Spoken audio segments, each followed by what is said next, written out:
கோதுமை மாவில் நம்ம வடிகட்டின இந்த சர்க்கரையை விடணும். நல்லா அப்படி மிக்ஸ் பண்ணணும்.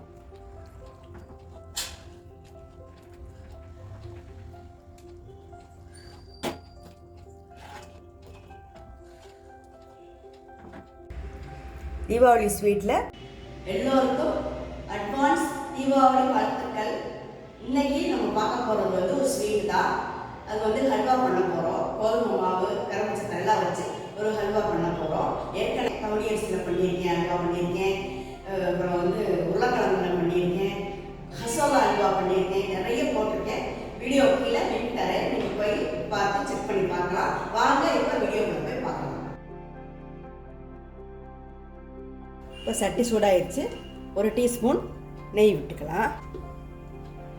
கொஞ்சம் முந்திரி எடுத்திருக்கேன், இதை நல்லா நெய்யில் வறுத்து எடுத்துக்கலாம்.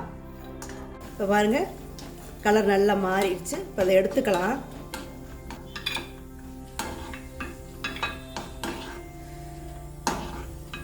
திராட்சை போட்டுக்கலாம். நல்லா ஃப்ரை பண்ணியாச்சு.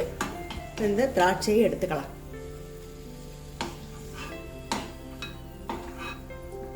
இந்த நெய்யிலேயே ஒரு கப் கோதுமை மாவு அதை போட்டு நல்லா வந்து ஃப்ரை பண்ணி எடுத்துக்கலாம். மாவு நல்லா வறுத்தாச்சு. இப்போ இந்த இது போதும். அடுப்பில் ஒரு பாத்திரம் வச்சுருக்கேன். ஒரு கப் கரும்பு சர்க்கரை, அதில் 2 கப் தண்ணி ஊற்றிக்கணும்.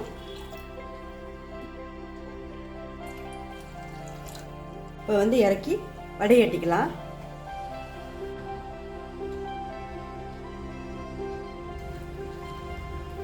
ஃபில்டர் பண்ணிக்கலாம்.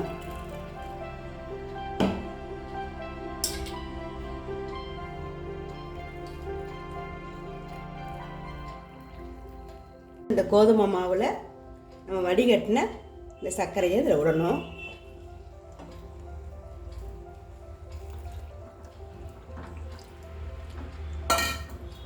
ஒரு பங்கு தான் பெரும்பாலும் ஊற்றுவாங்க. நான் 2 பங்கு ஊற்றியிருக்கேன். கோதுமை மாவு நல்லா வேகணும்ல, அதனால நான் 2 பங்கு தண்ணி ஊற்றியிருக்கேன். முந்திரி திராட்சை வச்சுருந்தோம்ல, அதை போட்டுக்கலாம். போட்டு நல்லா மிக்ஸ் பண்ணலாம். நெய் விட்டுக்கலாம்.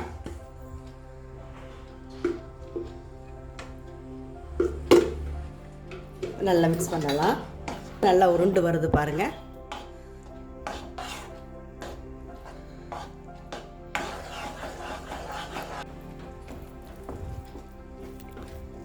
அந்த அல்வா அது கலர் அப்படி வந்துருச்சு பாருங்கள். ஏலக்காய் தூள் போட்டுக்கலாம். அப்படி ஒட்டாமல் வந்துடும். சூப்பரான நமக்கு கோதுமை சர்க்கரை வச்சு சூப்பராக நம்ம ஹல்வா பண்ணியிருக்கோம். இங்கே பாருங்கள், அந்த ஸ்ட்ரெச்சர் வந்திருக்கு பாருங்கள்.